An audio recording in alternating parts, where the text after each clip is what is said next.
Welcome to the Bookish Ballerina Podcast, where we discuss ballet, art, stories, music, science, economics, and everything in between. I'm your host, Eleanor Stewart, and I am a rather bookish ballerina. Today, my guest is Heidi Bellerjeau, owner of Face Foundrie Nashville. We chat about entrepreneurship, leadership, homeschooling, or as she calls it, flex schooling, motherhood, faith, and marketing. I hope you enjoy. Hello and welcome to the Bookish Ballerina Podcast. I love the name Bookish Ballerina, Eleanor. Thank you. Awesome. Okay, so to start off, what is your story? Yeah, so I'm honored to be here. Thank you for allowing me to share my story.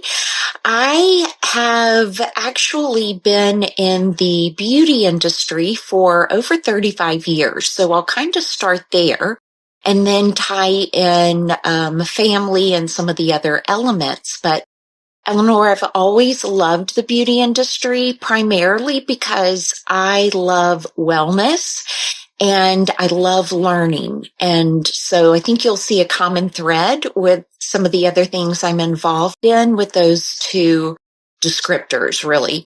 The beauty industry is always changing. It's never the same day to day. So it's so much fun to dig in, to follow it, to stay on top of what's the latest and the greatest. And I was very blessed in my life to have my path, and I am very much a believer that Papa God directs our path. We're not just sitting in a parking lot. We're always on the road with him, and that's fun. And just allow him to drive the car, and you never know what's going to happen. But he introduced me to a lot of amazing people within the beauty industry. So early on, I knew that was where I was supposed to be, and that's where I would have influence, because it was a passion, and I was gifted in that area. So again, all just part of that purpose. But along the way, lots of detours, because that's absolutely, I would say, a woman's life. We have so many chapters.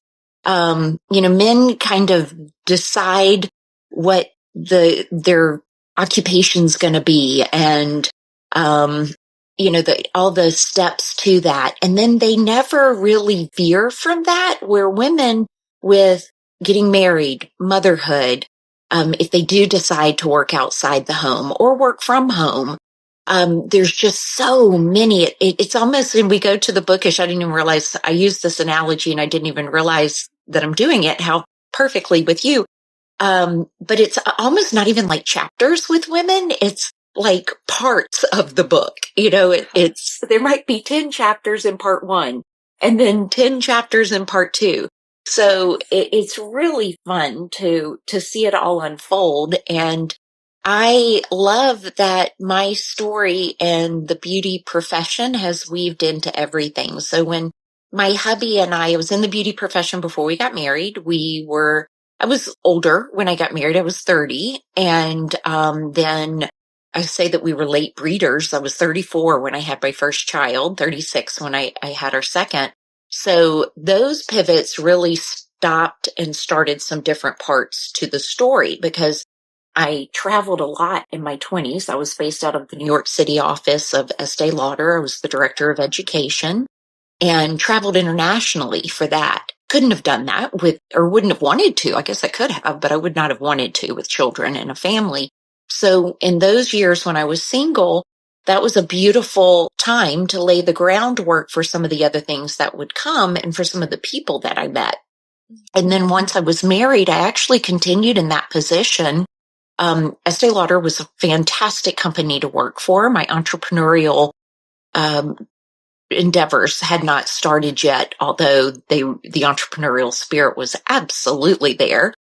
But Lauder was amazing. They allowed me to move to the Eastern Shore of Alabama from New York and commute back and forth. So what that meant was weekends on the Eastern Shore of Alabama, Monday through Friday, wherever Delta Airlines took me. So it was a ton of fun. Did that for the first 4 years of our marriage. And then I became pregnant with our sweet little boy, and all that came to a halt. So it was a sad, I'm not going to say it's easy for women, because it's not. That was a beautiful chapter or part to the story that I loved. And saying goodbye to that glamorous world of lipstick and travel and mascara. I mean, it certainly wasn't brain surgery, but it was fun and challenging. And I said hello to sticky finger hugs and peanut butter kisses. And the next part to the book began. That's really when my entrepreneurial journey also began, because I opened an online business, and it was within the network marketing industry. It was in the beauty industry, no shocker. And I learned so much during that season. I was able to have flexibility so I could flex school our kiddos. And I know we're going to chat about what that looks like. And I was able to keep my mind engaged and learn and grow, which is primarily what I did through that company and that endeavor. And then I learned so much about digital marketing and marketing, which I didn't even realize how much I loved. So that was fostered, which has become invaluable for me now, owning a brick and mortar business. So as the children got older and began to graduate out of high school, I was ready for my next season. And that's when I opened a brick and mortar facial bar. And I can explain what a facial bar is in Nashville, Tennessee. And my hubby and I relocated. And I do marketing. I have an amazing management team, and I'm in charge of marketing. So all of that I learned. So that's my very brief story. Not really, but I love it. I love it. Awesome.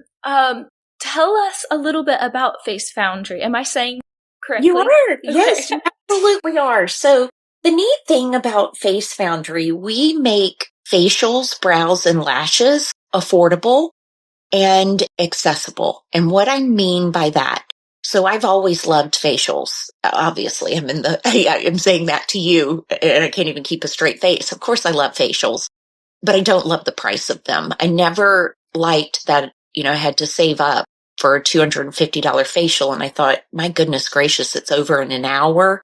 It was always tough for me to swallow. And I knew it also was prohibitive for the general public to be able to enjoy. And I'm a big believer in wellness and a big believer in the power of touch and how it can affect us, especially, again, women. When we pour so much into others and we're not filling our cups, we're going to, become exhausted. So self-care and wellness is important. Our facials start at $79. And we offer high-end services in a beautiful, very high-end aesthetic of a facial bar. So what do we mean by bar? Well, it's an open concept. So similar to a blowout bar, you can pop in, usually book day of. Again, our schedules are busy. You're going to see I've been a busy mama, and sometimes we don't know what our day looks like until the day of. So I wanted you to be able to book same day. We have 10 estheticians on any given day. So you're able to pop in, pay a very affordable price for a very high-end service. And open concept simply means that you're not in a private spa environment where you disrobe and put on a robe. You actually stay in your street clothes, but you remove your shoes. There's a sound machine. It's very private. You lay under a weighted blanket and the most comfortable bed you've ever laid down in. That was important to me. All the little things that we look into, I wanted people to talk about that bed, and they do. And then you're able to pop out in 40 to 50 minutes and get on with the rest of your day. So that's a facial bar, and that's what Face Foundrie is. Awesome. And you also spoke about how wellness weaves into that. So can you speak more into that and how Face Foundrie relates to that, and also how your other entrepreneurial endeavors have related to that as well? Yes. So wellness is important. Again, women specifically we have so many moving parts going on in our lives. We have to take the time to tend to ourselves. It's biblical. 7 days a week, working 7 days a week, 24 hours a day is not only unhealthy, it's unbiblical. We're to take a Sabbath. We're told to rest. We're led into green pastures to renew our soul and to, renew our bodies. We're given just what we need every day to get through the day. And so Papa God's big into wellness as well. I think if he, I look forward to that discussion when I get to heaven and just sitting and chatting about what he truly envisioned for women and whether we've taken it too far with our hustle and grind mentality. But moving our bodies is so important. You know that, my beautiful ballerina. Stretching our bodies as we age. The power of touch, massage, facials. Facials incorporate massage. Aromatherapy, all of those elements to truly allow us to step off and feed our mind, body, and soul. And the wellness industry is one way to take care of our bodies, and then renew our minds and get us in the right headspace to be able to face the day. And then Papa God's taking care of our soul. Yes, I love it. Awesome. So what were some of your other entrepreneurial adventures before getting into Face Foundrie, especially when you were a new mom or at other times? Yeah, so my network marketing kind of fell in my lap, or I guess it fell into my lap. I mean, it was a gift from Papa God, knowing what I needed in that season. I've always worked. I've worked since I was 15 years old. I worked in retail, worked in the cosmetic department. Again, we're back to beauty. Worked in the cosmetic department through college at a department store. And so you take someone whose mind is very busy. I am a very strong personality. I like to think that I'm a Proverbs 31 woman. I study those verses, and truly that's my self-help guide. That's where I go for guidance and advice.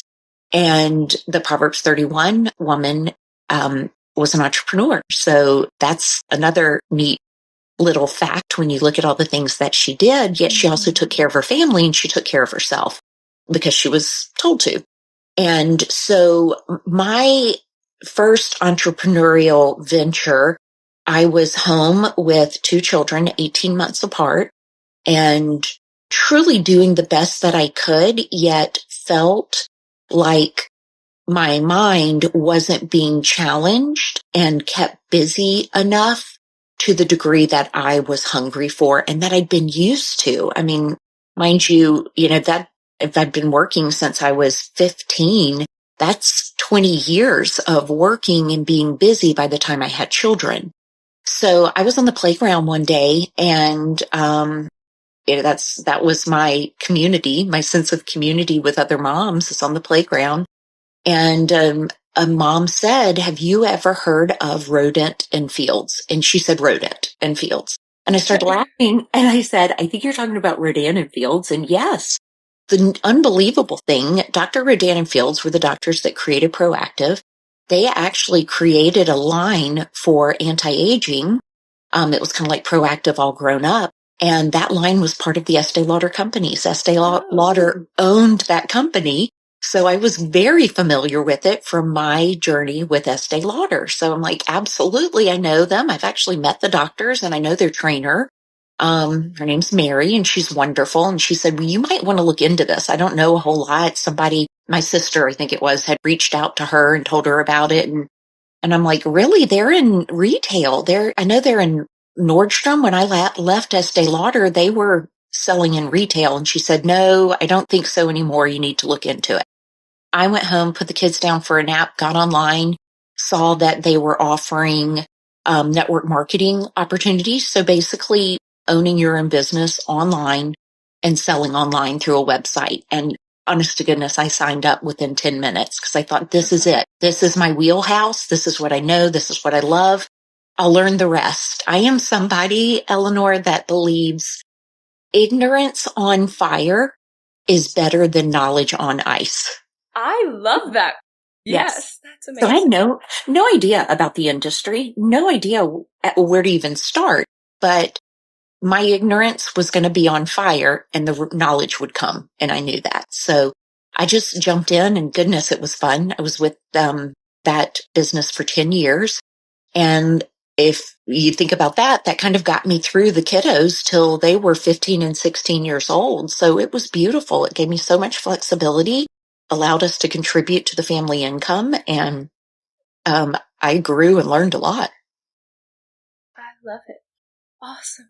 How did you and John decide to homeschool, or as you say, flex school your kiddos? Yeah, so our kiddos were in traditional school until 5th and 6th grade. They went to we're down on the eastern shore of Alabama, Baldwin County.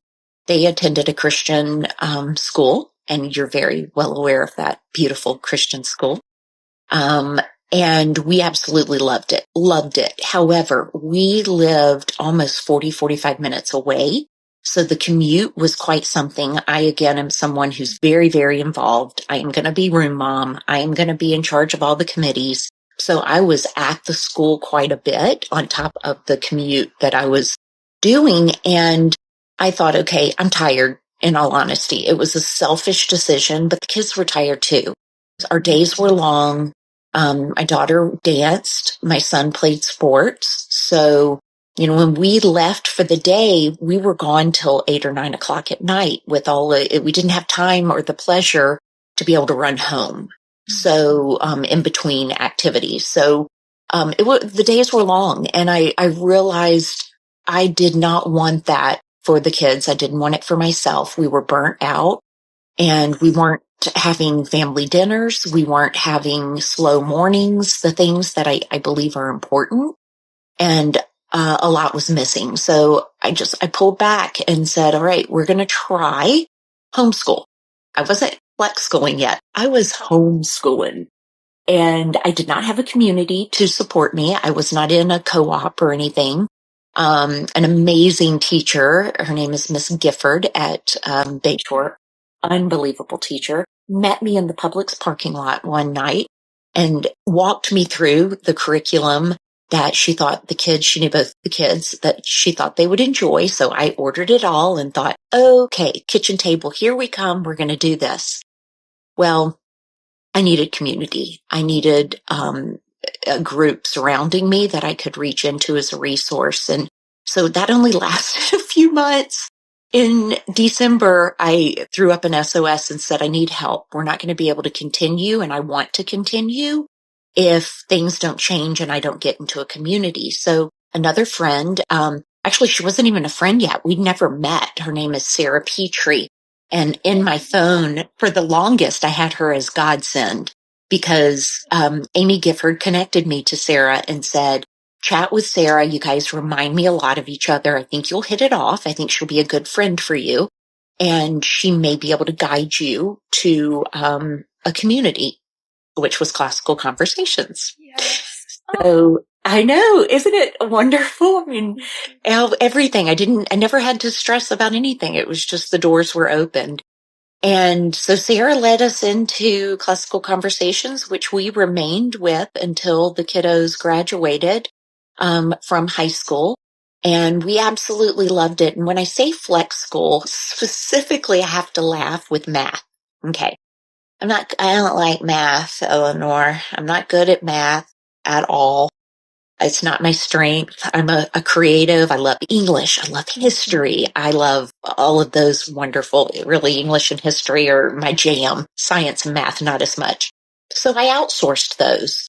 I actually hired Amy Gifford to do some of the classes that I needed guidance with. I hired another teacher who had retired out of the public school system one year, and she took the kids through math. So I think a lot of times we hear homeschool and the biggest worry, one of the funniest responses I get is, do you have a teaching certificate?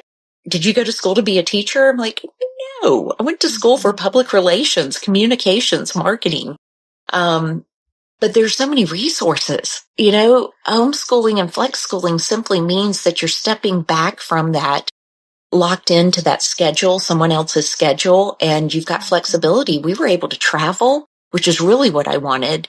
We were able to take vacations when everybody else was in school, which is a lot less expensive and a lot less stressful than taking vacation when everyone's out of school. So and all the beautiful things of us being a family and being together all day until we set out for our afternoon activities. And it gave us more time for those afternoon activities. So it was really a unbelievable journey. I did take it year by year. And then finally, by the time kids got in high school, I'm like, I guess I'm not taking this year by year anymore. It looks like I committed, but it's been fantastic. Ah, that's beautiful. Awesome. What were some of the challenges of being an entrepreneur and teaching homeschooling simultaneously?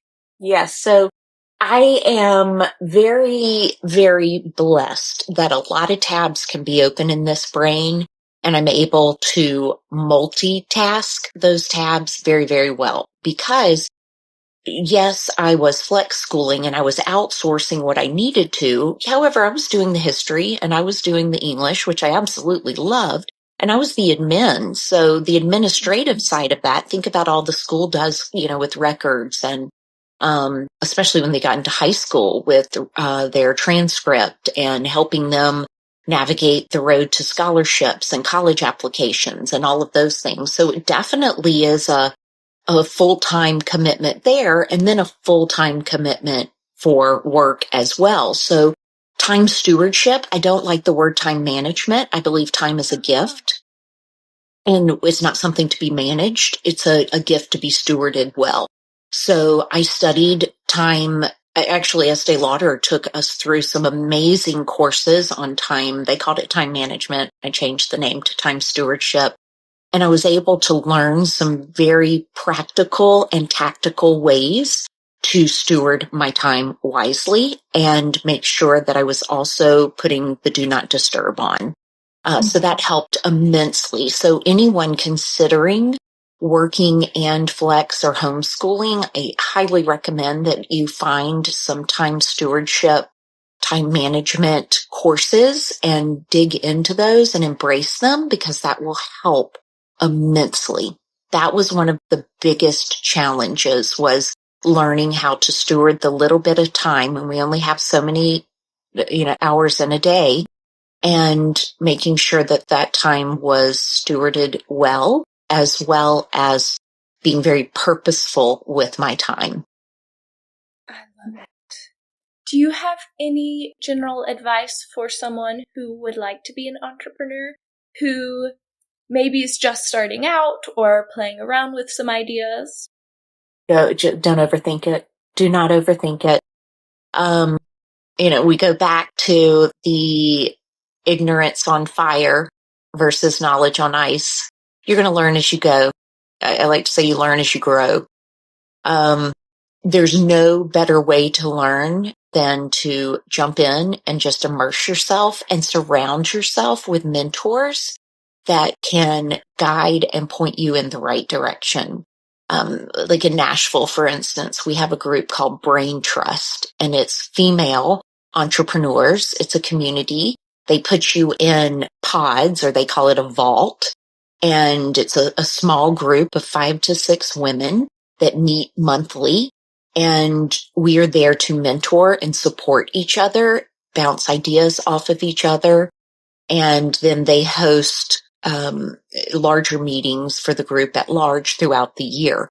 Things like that are very, very important. And you don't have to have 5-10 years of owning a business to jump into those. They welcome anyone. So finding those groups, it can even be virtual, but I highly recommend finding a community that is tangible, that you can meet and actually be in close proximity with is huge. And read. The Bookish Ballerina. Your library is so important. There's so many beautiful books out there to guide and to help. So first make sure that whatever your entrepreneurial endeavor is a passion of yours. And what I mean by passion, what do you like to do in your downtime?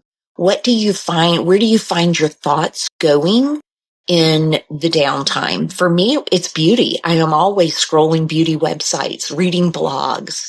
I read clinical trials on ingredient. I mean, that's not normal. So I know that's a passion of mine. I'm learning everything I can about ingredients and what they do on the skin. And, I've always got ideas going on. One of my favorite shows is Shark Tank. So I love Shark Tank. Love Shark Tank. I mean, I record and we watch it as a family. So those types of characteristics, that's an entrepreneur. We're hungry for that. We have ideas. So don't overthink it. Just say, I'm going to do this. You can do it alongside of whatever else you're doing until it blows up and it's so big and you've been so blessed that you can 100% focus on it. And if it's a passion, you're going to be successful, whatever success looks like, whatever Papa God describes that success and defines that success as. Wonderful. So how did you end up in Nashville? I've always loved Nashville. I loved New York. Would not want to live there again. It was perfect for my 20s. But thinking about the aspects of New York that I loved, I also lived in Atlanta. What did I love about those cities? I love food. I'm a foodie. So I love restaurants. I love visiting numerous restaurants. I rarely go to the same restaurant more than once. I'm a huge coffee drinker. I love coffee shops and discovering new coffee shops. And as an entrepreneur, I, basically work from home or the coffee shop or a beautiful hotel lobby that has an amazing coffee shop. So being in a city where I could pop to different areas and be in that environment feeds my soul. In all honesty, that's part of my wellness. I also love to move. I love to work out. I grew up dancing, Eleanor, and ballet is a passion. Now I'm taking adult ballet classes. We have something called the Body and Ballet Collective, and it's girls that danced with the Nashville Ballet that teach these classes, and they're stretch classes. So having the opportunity and have access to those types of things. And then art. I love art. I love art museums, and having that as an option as well. It tends to be in a larger city. You have that in your smaller cities, but not to the very degree that you do in a larger city. I'm also a Southern girl, so I wanted to be in the South. Nashville checked all of those boxes. Nashville also has a huge faith-filled community. They've got the music community. Christian music is huge in Nashville. The amount of churches is staggering. But you feel that faith base in Nashville, and it's in the business community as well. Everyone is so collaborative. There is no competition in Nashville, and I love that. So I had Nashville as one of my territories when I first started with Lauder and had always loved it. So that's really when I first got to know the city. And just in the back of my mind, I'd always had this little urging that I would probably end up back in Nashville. So then when I decided to open Face Foundrie is a franchise, and it's based out of Minneapolis. It's how we're able to offer the affordable pricing because we've got the corporate backing for negotiation. So we're able to offer hydrofacials at, normally those are $300. We're able to offer them at $140 because of that negotiation. So when I partnered with Face Foundrie, the Nashville market was open. They literally, I sat down at the table and they said, what market are you looking to open? And I said, is Nashville available? And they said, it is. And I said, I want Nashville. So here we are. That is wonderful. And you mentioned that you have an interest in looking at clinical trials or studies related to products. Mm-hmm. Is there anything that you've discovered that maybe people would not know or something interesting you would like to share on that? Yes. I mean, this could be a whole other podcast, Eleanor, but I will keep it short and sweet. So I had the absolute pleasure. Again, I talk about the people that have been put in my path. I worked alongside Dr. Jules Sakino. brilliant skincare chemist when I was with Lauder. And I would go into the lab with him as he was formulating products because I needed to know everything so that I could then create the curriculum for those in the field that would be selling the products and educating the consumer. Also for PR, for magazines and things, when a new product would launch, I needed to know everything about that product so that we could do the PR release and that sort of thing. So that opened my eyes to ingredients and learning all that I could about how ingredients work in the skin. And the neat thing was, so let me think back. I'm 55 now. That would have been when I was 25, 26. He was already digging into peptides. He was already digging into things like glycation, which is the effects of sugar on the skin and the effects of sugar on inflammation in the skin. Inflammation is one of the number one causes of aging. He was already studying those things. That's almost 30 years ago. And you're just now, really in the last 5 years, hearing about peptides in products and hearing about glycation and how to reduce inflammation. So it's amazing the things that he already knew. He was such a smart man and did a beautiful job applying those ingredients to products really ahead of his time. Some of the neat things, let's see what let's share this. This is a fun tidbit.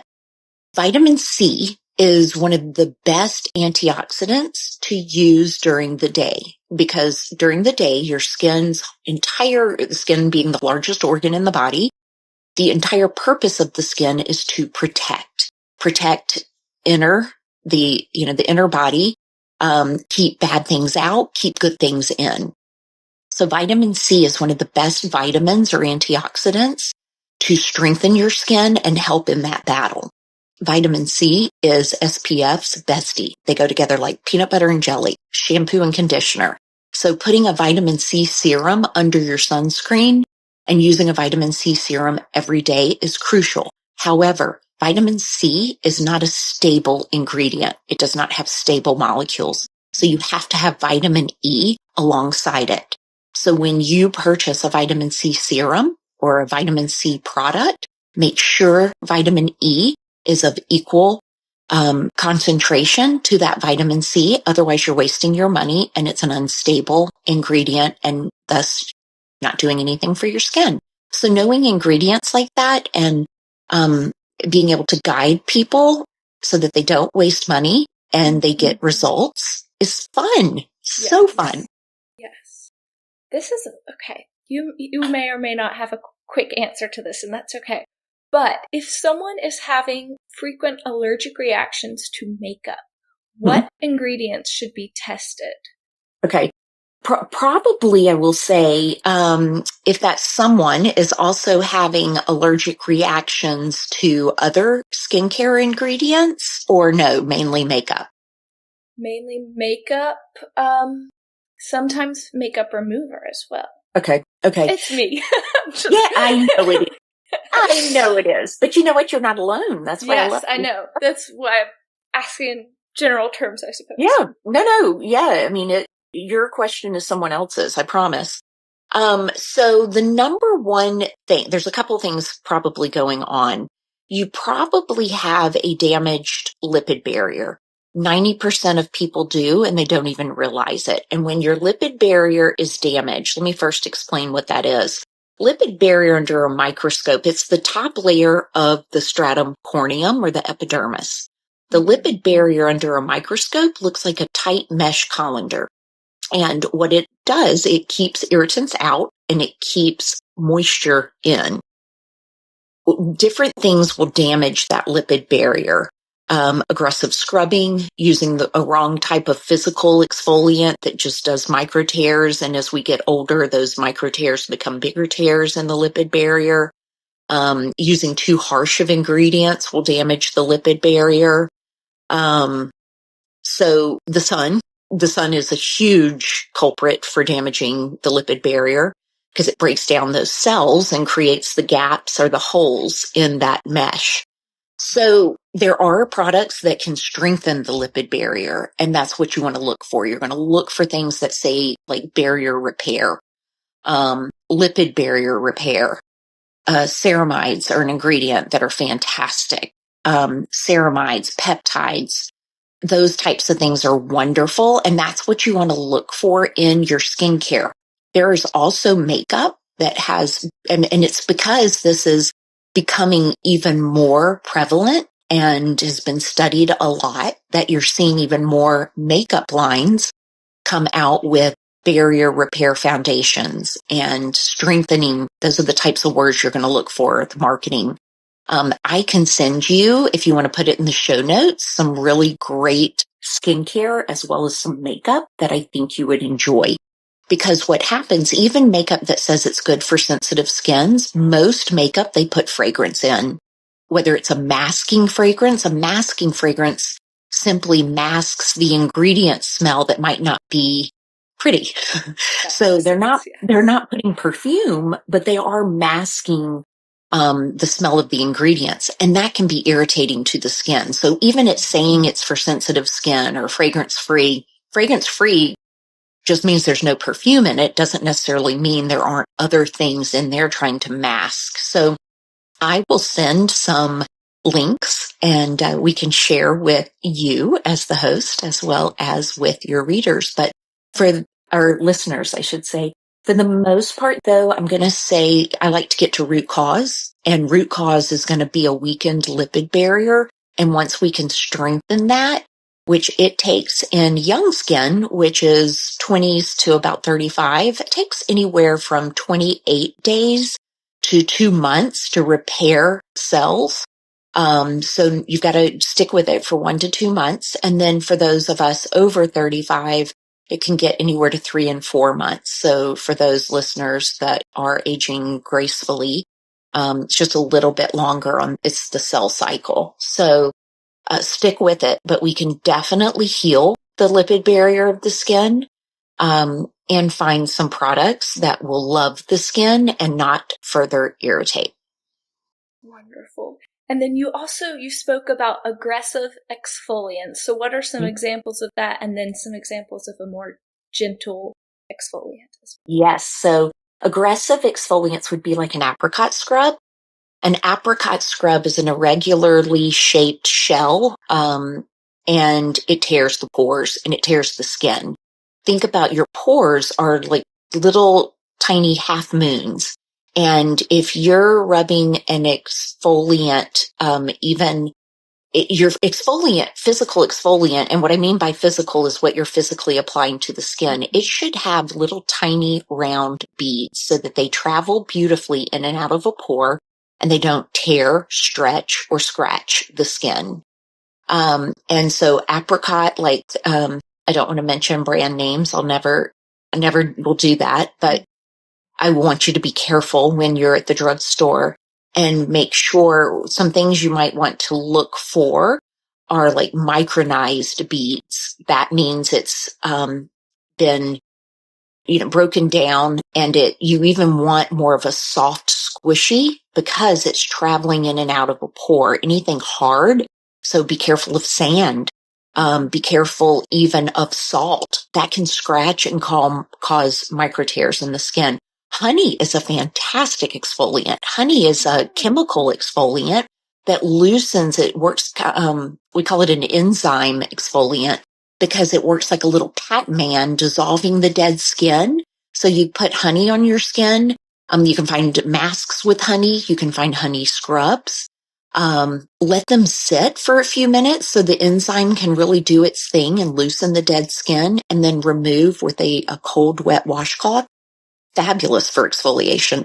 So you see the difference there between a rough scrub that can create tears in the skin and over time really cause damage, as opposed to a honey that's very gentle, anti-inflammatory, antibacterial. Honey's wonderful for an acnogenic or sensitive skin. So look for an ingredient with honey in it, and you are doing more to exfoliate and polish your skin than you realize. Americans, we tend to overdo it, and we think more is better and more aggressive, and you don't have to create trauma on the skin to get beautiful results. I see. Very interesting. Very cool. Wonderful.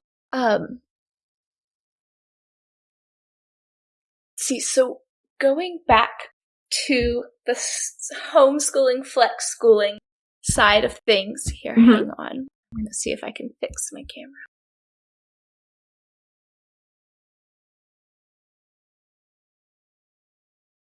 So going back to the homeschooling and flex schooling side of things, what were some advantages and disadvantages that you noticed in that type of schooling for you personally, or that might be advantages or disadvantages in the eyes of someone else looking into that?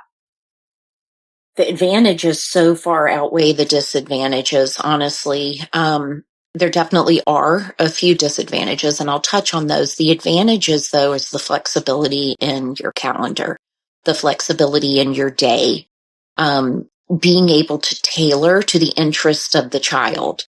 And, of course, there are things that are required and that you want to check the box off for a well-rounded education, but those aren't always the passions and the interest of the child. So as you uncover and discover those, being able to spend a little bit more time and do deeper dives into those areas that interest them, because again, you go back to what's your purpose, what's your passion. It's what interests you. It's what you do in your downtime. It's where your brain naturally goes and what's fun for you. It's no different in educating a child. They're going to be much more engaged when it's something that piques their interest, and they're going to be more disconnected from those things that they just aren't really that interested in. So that's what flex school and homeschool afforded us. I've got two very, very different children. I've got a son who loves math, a son who loves science. He's in pre-med in college, and I mean, that's always been his passion. He cannot stand English. He does like history. And he loves to read. That's another thing I think that homeschool and flex school fosters, is a love of reading, because you have time to. you literally have time to, take a break as a family. And we would have hour breaks in the afternoon where it was quiet time, and you could read a book, you could draw, you could write a letter to a friend or a grandparent. I mean, you don't have those times when you're in a traditional school environment. So that definitely fostered a love of reading in both of my kiddos. And then for my daughter, she does not enjoy math. She does not enjoy science. She loves English. She loves reading. She loves creative writing. She loves poetry. She loves, those aspects. So we were able, I again flex schooled and found teachers that could relate to her in those areas of math and science and make it interesting for her. We were able to choose curriculum that made it interesting for her. Again, in a traditional school environment, they choose the curriculum based on the school as a whole. They have to. I mean, it's nothing good or bad about that, but not every child is necessarily attached to that curriculum or stimulated by it. So in flex and homeschool, you're able to choose a curriculum that interests more. I mean, I'll never forget, my son loved Saxon math. I couldn't. So he would be on his own doing Saxon math, and my daughter and I were in a more creative, it was Mr. D math, and it was more creative, and it was more visually appealing. So being able to tailor the curriculum based on their interests is a huge advantage. Okay, I can go on with advantages all day long. Let me think about some disadvantages. Disadvantages would be that structure. Okay, my son is naturally attracted to structure. He does it himself. He will, map out his day. He's naturally gifted with time stewardship. My daughter, not as much. And so she needed structure that she didn't absolutely find in homeschool and in flex school. There's a lot of free time. And so things would get, pushed to the side. Obviously, math and science, if that's not what she loves, she's not going to be sitting down to do that first. Now, the beauty was she was able to learn it. And I'm a big, you are going to have consequences to your choices, mom. So she would realize that if she didn't do it and then it caught up to her, how much fun that was not. So she learned it. However, I think she could have benefited a bit more from a very structured day that you do find in a traditional school setting. Now, again, it's something she's learned. And sometimes I think the things that you have to learn, I mean, it's like being an entrepreneur, the things you have to learn by being thrown in, stick more and are a bit more profound. So perhaps what she's learned is even better than she would have learned in a traditional school, being forced into that schedule. But that was something that we struggled with where, I didn't with my son. Another disadvantage, it can be overwhelming. I love curriculum. Goodness gracious, I love curriculum. I could deep dive and then the boxes would start arriving to the house of all. And my husband's like, how many science courses do they need? I'm like, I don't know. I liked them all. I mean, it can be so overwhelming. So very important to be in community and have a mentor that can put the brakes on or a governor. I needed a governor on my, on my add to cart. So having some guardrails there is super duper important. Some other disadvantages would be trying to do it without a community. I don't know how you could. I really don't. I tried it for 4 months and it was ready to pull back up in car line at school. So community is huge. Don't think that you can do this on your own. You need that support and you need that guidance, and that community is your guardrail as well. And it's the socialization. I think that's something people always say. What about socialization? Goodness gracious, my kids are socialized. They were socialized through dance. They were socialized through sports. They were socialized through, we did, Toastmasters. Thank you. I want to say Teen Pact. I will talk about Teen Pact. Toastmasters. Love Toastmasters. That was huge for the kids. And I know you guys did that as well, Eleanor. But, you're able again, and that was at like 11 o'clock in the morning. You can't do those things, traditionally, unless you have a school that works with you to be able to do it. But, Teen Pact, my daughter loved Teen Pact. My son did not. So again, you have all of these things that you can try. I asked my son to try it 1 year. He went for a week and never went back. My daughter ended up staffing and interning and doing all the things. So, having the flexibility to try different things and see what you enjoy is such a gift.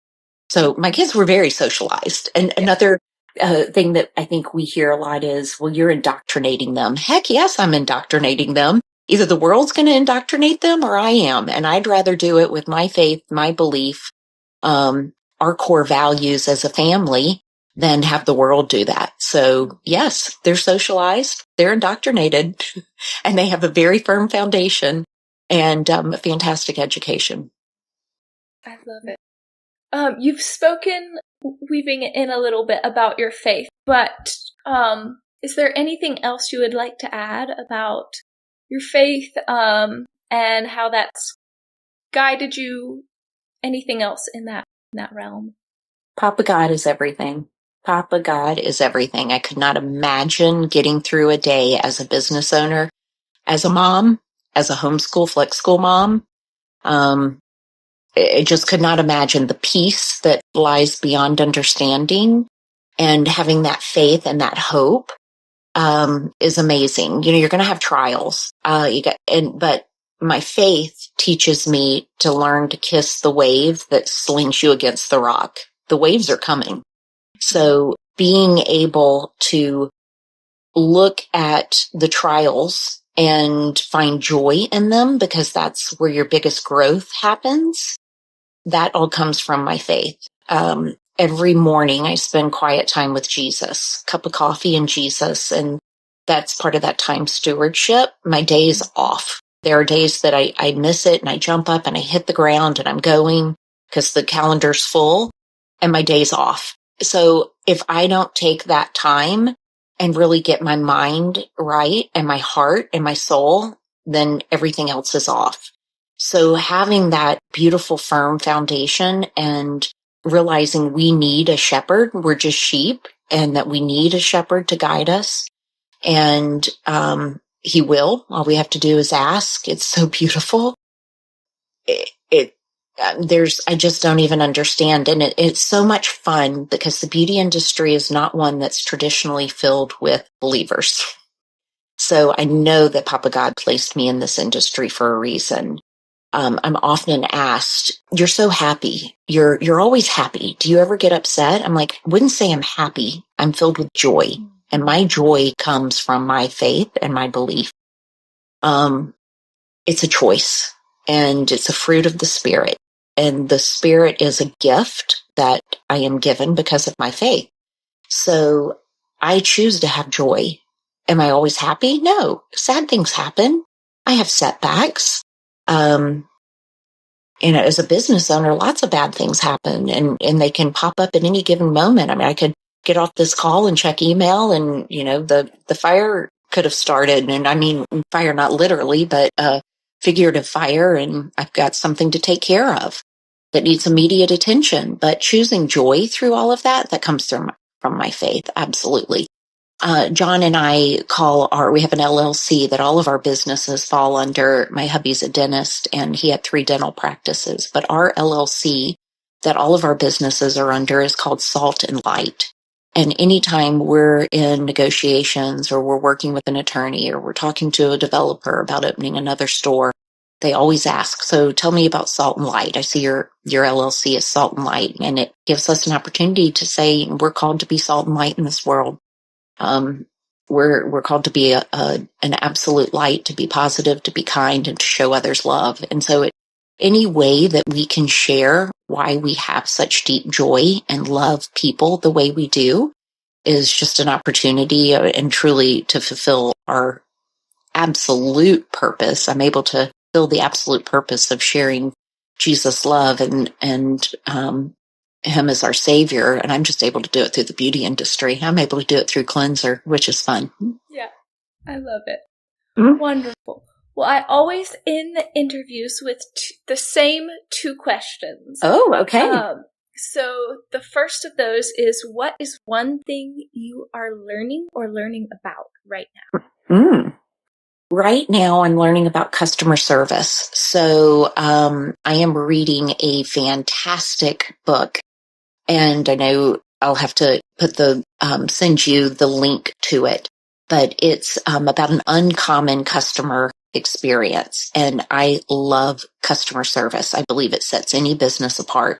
If you can offer a wow, I've always called it a wow experience. I set that up when I was with Estee Lauder, that anytime you encounter someone from the first hello to the end of the relationship, it should be a wow. They should walk away saying, "Wow, that was fantastic," and with a smile on their face, no matter how they walked into the relationship, whether it's at a counter, whether it's into a facial bar, whether it's into a dental office. So I love customer service. I'm digging into how to create the best customer service experience in any type of business. And the guy that wrote it is actually in the restaurant industry, and he talks about how he creates that type of experience in the restaurant industry. And of course, that translates into any service industry. The beauty industry is no different. I also listen to podcasts all the time. I love podcasts. It could be a podcast about skincare ingredients. It can be a podcast called The Franchise Wolf that's about franchising, because we want to we want to open lots of locations and truly have a lot of different stores. So I'm always learning that. I love to get on calls with people. Like, I'll go on development walks with developers that are looking to open different areas of Nashville with like mixed use developments. Even if it's not an area we're wanting to go into, I never turn those down, because I learn something every time, and I learn it from the developer's viewpoint. I never turn down an opportunity to meet someone new who does something I don't do, who knows something I don't know, so that I can soak up that information. So, was that the question? Yes, that's great. I love it. What is one thing you wish you could teach everyone? To not sit in inactivity. I very much believe that love is a verb. Love hard, do things, serve, get out and get into the community and do things. I believe that work is a verb. It's not a noun. It's a verb. Get out and work. Whether that's fun at a farmer's market, if that's what you love, on a Saturday, volunteering, live life. Live is a verb. Don't sit on things. It kind of goes back to and I say this phrase a lot, but ignorance on fire. It doesn't matter. You're going to figure things out. If something in the least bit interests you, just do it. Don't overthink it. Don't sit on it. Don't, wish in a year that you'd done something. Just if it's been placed on your heart and you can't quit thinking about it, do it. Live life. Think of life as a verb. Yes. I love that, with the caveat, rest is also a verb. Huge. Which I know is important to you as well. Yes, it is. Yes. You're not resting. You won't live well. Let's say that. You won't live well if you're not resting. And you're absolutely correct. Rest is a verb. Because I love rest, because that means reading. Ah, yes. I had this thought. Is there anything important you think you would like to share about marketing, since that is your specialty, one of your specialties? I love marketing. I think something that I've learned, and it's something that has worked very well, is making sure that things aren't just transactional, that they are relational. And what I mean by that, let's say that someone reaches out to you, and in my world, it would be that they're reaching out to do a partnership or a collaboration. Let's say it's a fitness studio and they reach out and say, hey, we want to do something for our members. And, is there anything we could partner with you to offer them? Something like that. And I'll always say, you know what? I'd love to meet you. It's usually an email that they send. And I'll say, you know what? Yes, we'd love to serve you. Absolutely. I want to partner with you. I want to collaborate with you, and I'd love to meet you. If it doesn't work out for us to meet in person, a lot of times my kids laugh and say I'm in the best shape of my life because I am at everything. That's usually what I do. I'm like, I'd love to come work out. I want to meet you. And so I go and I'm making that transaction relational. I'm putting a face with it. I'm putting personality with it. So it's not just an email, Heidi Bellerjeau at facefoundrie.com. It's actually Heidi. They meet me, they know me, and then we're texting, and we've taken it from that impersonal world of email into the relational. So anytime, and it takes more effort, it takes more time, it takes more effort, it's worth it. We were meant to be in community, and we've got to step back from this virtual world and get back in community and get to know people and connect with people. A lot of times, if it's not someone that I can meet with, if our schedules just aren't collaborating, I'll say, let's have a FaceTime coffee. And, we'll sit like this and have a cup of coffee, and at least we're seeing each other and we're able to connect. That's important. And that's marketing. Beautiful. Is there anything else you would like to share before we end this episode? I absolutely loved this. I don't often, when I'm a guest on podcasts, a lot of times it's about management or, business and things. I don't often get to share my entire story of who I am as a person. So I've loved that. And I appreciate that you've allowed me that opportunity. And I hope that at some level this has helped others and helped to open their minds maybe to some things, or perhaps it was something that they've been struggling with that will give them some peace and guide them. Yes, thank you so much. Thank you. Take care. Thank you for listening to this episode of the Bookish Ballerina Podcast. To learn more, follow at the.bookish.ballerina.podcast on Instagram. To support the Bookish Ballerina Podcast and all I'm doing with writing, buy us a book or become a member at www.buymeacoffee.com/the.bookish.ballerina. A huge thank you to Sam Soul for the beautiful new logo, and thank you to R. Keith Stewart for our beautiful new intro and outro music. To learn more about Sam, follow @_SJS_art on Instagram. Thank you again for listening to this episode.